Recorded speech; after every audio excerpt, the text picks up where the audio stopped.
Suprema Corte da luz verde a ley eléctrica de AMLO. Queda aprobado Estadounidenses hacen campaña contra mexicanos. Do you hate Mexicans? Y la mujer más valiente de México, la nueva alcaldesa de Aguililla. ¿Tienen miedo?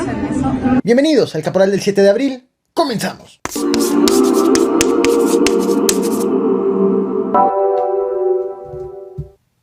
¿Recuerdas la polémica en torno de la restauración de la pintura Eche Homo que estás viendo en pantalla?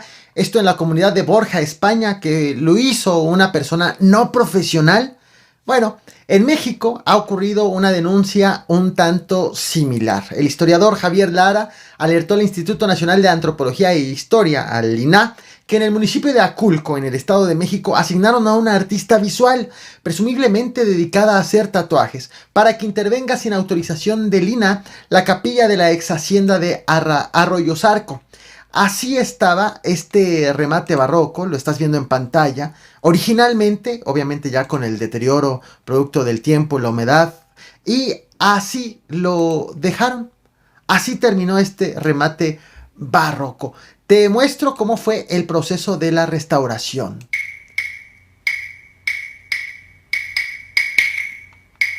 Bueno, esto es lo que ha sido presentado precisamente por quien estuvo haciendo este trabajo de restauración.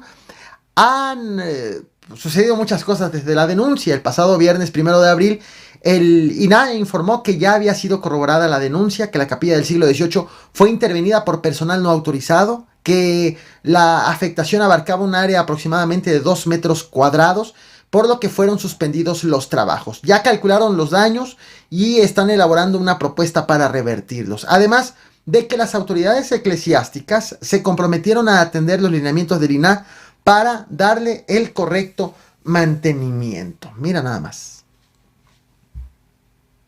Luego de dos reveses consecutivos de la Suprema Corte de Justicia de la Nación en esta misma semana a leyes impulsadas por el presidente Andrés Manuel López Obrador, recordarás la puerta giratoria para evitar que altos funcionarios del gobierno se vayan a la iniciativa privada.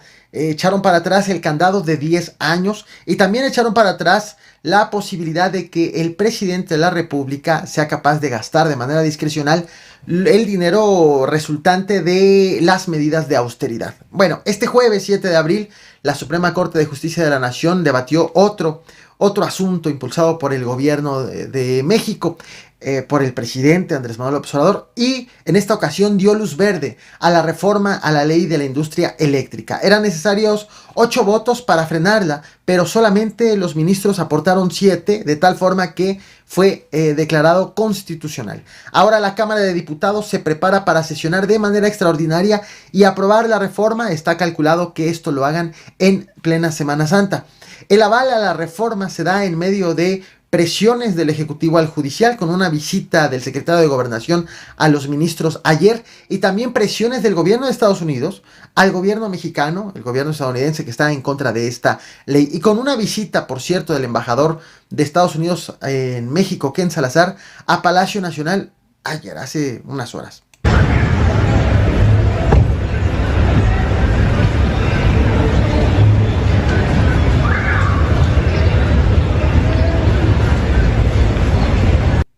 En Estados Unidos se ha viralizado el video de James David Vance, aspirante de Ohio al Senado estadounidense.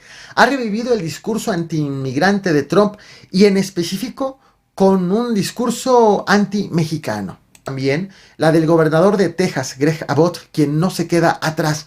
De hecho, el pasado 24 de marzo te traje este video a este canal que estás viendo en pantalla. Un operativo conjunto entre elementos del ejército y la policía de Texas para detener a un grupo de hombres armados que desde la frontera mexicana presumiblemente amagaban con atacar un helicóptero en cielo estadounidense. Aunque hubo coordinación entre autoridades de ambos países, el gobernador tejano aprovechó ese suceso para criticar al gobierno de Joe Biden por las fronteras, por la política de fronteras abiertas, por considerar que se pone en peligro a Estados Unidos. Te dejo el link de este video en la descripción de esta transmisión por si te interesa saber más lo que ocurrió en aquella ocasión. Ahora, El gobernador tejano anunció que para combatir la inmigración ilegal tomará medidas sin precedentes. 1. Intensificará las inspecciones de seguridad de vehículos provenientes de México. 2. A los inmigrantes que entren sin la documentación solicitada los va a subir a autobuses y los va a mandar al Capitolio en Washington, D.C. Y además dijo que la próxima semana va a anunciar medidas adicionales. Sin embargo, ya amplió el cerco fronterizo y desplegó policías estatales y tropas de la Guardia Nacional en la región. Todo esto lo hace pues con miras a reelegirse para noviembre. Va por su tercer mandato. Texas is providing charter buses to send these illegal immigrants who have been dropped off by the Biden administration to Washington, D.C.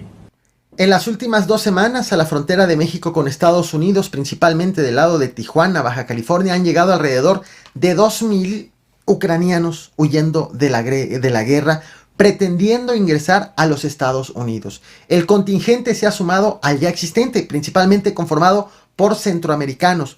Las autoridades prevén que el problema migratorio aumente a partir del próximo mes debido a que se pretende levantar la orden de salud pública conocida como Título 42, que, como está todavía vigente, pues restringe el derecho al asilo y además permite a Estados Unidos expulsar inmediatamente a los migrantes. Así que con la eliminación del Título 42 esperan la llegada de todavía más migrantes. Mucho por resolver en la frontera norte, que mientras tanto estos migrantes permanecen del lado mexicano. En Twitter, la reportera Yolanda Morales ha dado especial seguimiento a este tema, al de los ucranianos en México. Te invito a que la sigas. Este es el campamento que se ha instalado de los ucranianos aquí en Tijuana. Miren, y instalaron una cocina. Preparan sándwiches de peanut butter y mermelada.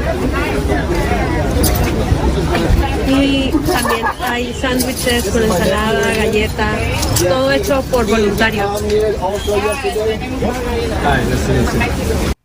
Hace casi un mes exacto, el pasado 10 de marzo, Aguililla, Michoacán, se quedó sin alcalde tras un ataque dirigido a el edil César Arturo Valencia, así como a otro trabajador del ayuntamiento.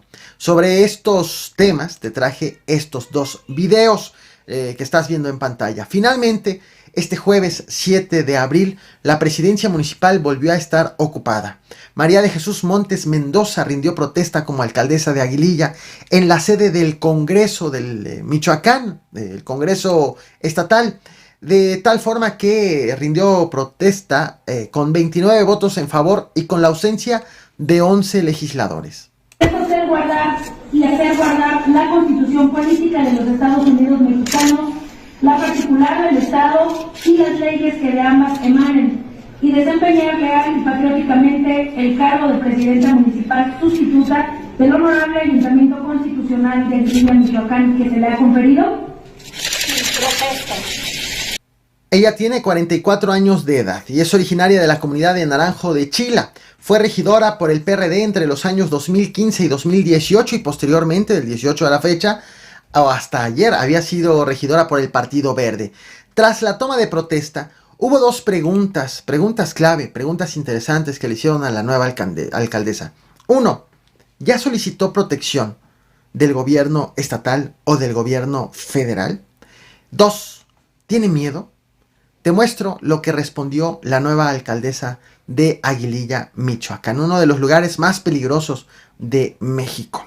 Esperemos que pues la situación a la brevedad mejore en esa demarcación. Te muestro lo que respondió. No olvides reventar el botón de like, compartir y suscribirte. Nos vemos al rato. Gracias. ¿Puede solicitarse de hablar? Por el momento no hemos platicado de eso. ¿Tiene miedo? No, estoy tranquila, me siento segura, trabajaremos por el bien del mundo.